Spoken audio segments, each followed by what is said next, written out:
પહેલી જાન્યુઆરીએ ગુજરાત સરકારે 9 નગરપાલિકાને મહાનગરપાલિકાનો દરજ્જો તો આપ્યો, પરંતુ 9 મહાનગરપાલિકામાં સામેલ ગ્રામ પંચાયતોની સુવિધા વધવાના બદલે દુવિધા વધી છે, કેમ કે સરકારી દાખલા નથી મળી રહ્યા। 9 મહાનગરપાલિકામાં 60 જેટલી ગ્રામ પંચાયતો સામેલ કરાઈ, પણ આ ગ્રામ પંચાયતમાં વસતા લોકોને જન્મ મરણ અને લગ્નના પ્રમાણપત્ર મેળવવામાં મુશ્કેલી પડી રહી છે। પ્રમાણપત્ર મળે તે માટે ઠરાવ તો કરી દેવાયો, પરંતુ હજી સુધી આવી સત્તા મ્યુનિસિપલ કમિશનરને ન આપતા લોકો મુશ્કેલીમાં મુકાયા છે। અમુક મહાનગરપાલિકા જન્મ મરણના સાદા દાખલા આપી રહી છે, પરંતુ ડેટા ટ્રાન્સફર ન થયા હોવાથી કમ્પ્યુટરાઇઝ દાખલા કાઢી અપાતા નથી। સુરેન્દ્રનગર વાસીઓને આવકના દાખલા, જન્મ મરણના સર્ટિફિકેટ કઢાવવામાં લોકોને ધક્કા ખાવા પડી રહ્યા છે।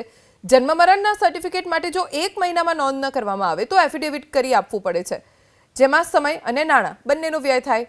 સુરેન્દ્રનગર મહાનગરપાલિકાના અધિકારીઓનું કહેવું છે કે રાજ્ય સરકાર ટૂંક સમયમાં તમામ 9 નગરપાલિકાનું અપડેટ એક સાથે કરશે, ત્યાર પછી તમામ કામગીરી શરૂ કરી દેવાશે।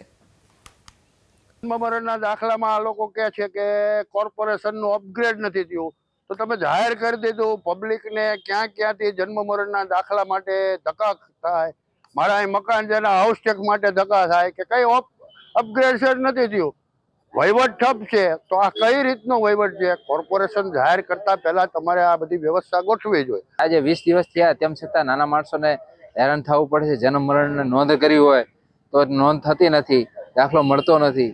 હાઉસ ટેક્સમાં પણ નામ સુધારવું હોય અથવા કોઈ નામ ચડાવવું હોય અથવા કોઈ એને ટેક્સ ભરવો હોય તો એ થઈ શકતું નથી, જેના કારણે મહાનગરપાલિકા થતા જે 5 ગામો અંદર જે સમાવેશ કર્યો છે એ લોકો તો હેરાન થાય જ છે, પણ સુરેન્દ્રનગરના શહેરના અને વઢવાણ, દુધરેજ એ તમામ માણસો હેરાન થાય છે।